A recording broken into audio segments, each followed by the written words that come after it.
Hello, welcome back to History of Wine and the Vine. I'm Emily Kate. So this week we're going to be kind of continuing the topic of last week, which was aging, maturation, kind of cellaring. But this week we're going to be discussing medieval Europe. So things were very, very different from antiquity to medieval Europe when it comes to aging, because the containers that we had at our disposal are quite different. So with the amphora, you have an airtight container similar to today's bottles, but actually in medieval times, you had a cask, and you didn't have a very good cask.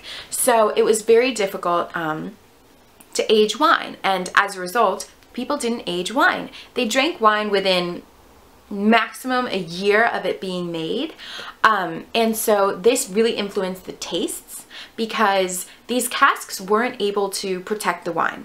The wine would turn very quickly, it would go bad, it would just have so much acidity, and it would just turn, it would just be off. It would be off wine. And so the tastes really changed, and people began to start wanting harsh and strong and young wines. And if you think about today, this is so foreign to us, but this was what they wanted in the Middle Ages, because it was, for instance, a strong or harsh wine would keep for just that little bit longer. And if it was a young wine, they knew it was fresh. It was kind of like fruit. I mean, they weren't making wines to age. So this completely informed everything about wine in the Middle Ages, and it actually turned into quite a identifying moment. I mean, you couldn't even sell light wines in England, for instance. You had to get a special license from the government to re-export weak wines or light wines, because you simply could not find one person to buy them in all of England. So kind of similar to this, you had people, merchants, who were trying to sell older wine as younger wine, whereas we kind of have the opposite today. You definitely had people that were trying to make wine seem younger. And then you also had people simply kind of disposing of their older wine. So King Henry III, in about 1226, we have record that he just got rid of all of his wine. All of his older wine, he just said, give it away, give it to the people I rule, give it to, you know, whoever you want. And then the wine kind of from the last maybe couple months, he would sell off in order to make space and make some money to buy new wine. So clearly a very, very different thought process. And because we're dealing now with such a shorter time span, they also had different terms that they used. So you could get vintage wine or you can get racked wine. So vintage wine would have been shipped in the fall. So in the autumn, when it was just vintage time, it was picked, it was pressed, there you go, you ship it.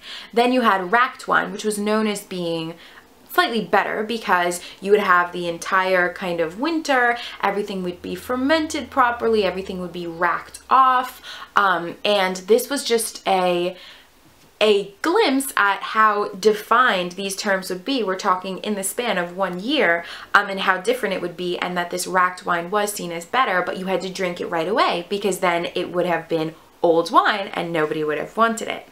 So amidst kind of all of this craze of young wine comes the German Tun, T-U-N. I have a picture for you. First, I'm going to kind of explain what it is. So the German Tun is like an enormous, enormous wine cask. I will show you how enormous.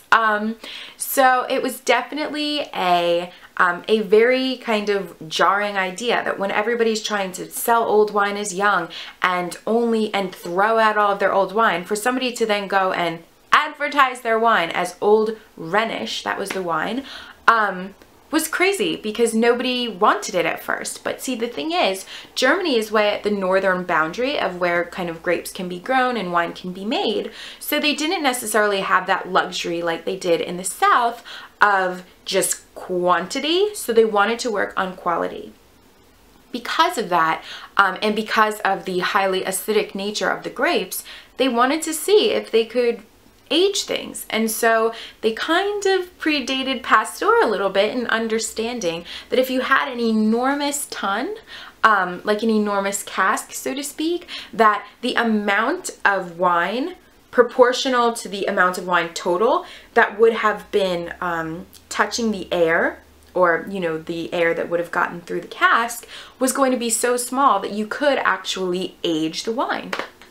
So I'm going to show you just a little image here, a little image of a huge tun, and you can actually see the people and how small they are. So this is the Heidelberg tun. This is the tun of 1663. There was actually one made in 1591, which was 132 hogsheads. This one held 150 hogsheads. That's 37,500 gallons. That's 19,000 dozen bottles and 6,000 amphora. And this was not even the first one, nor was it the biggest one. The earliest one we know about was in 1472, and that was found in Strasbourg.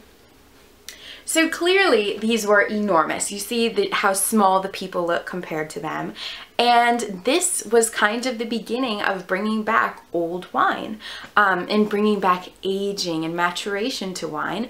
And we have definitely these German tuns to thank for bringing back the vintage. So I hope you enjoyed this little two-part series, and I will see you next week. Cheers!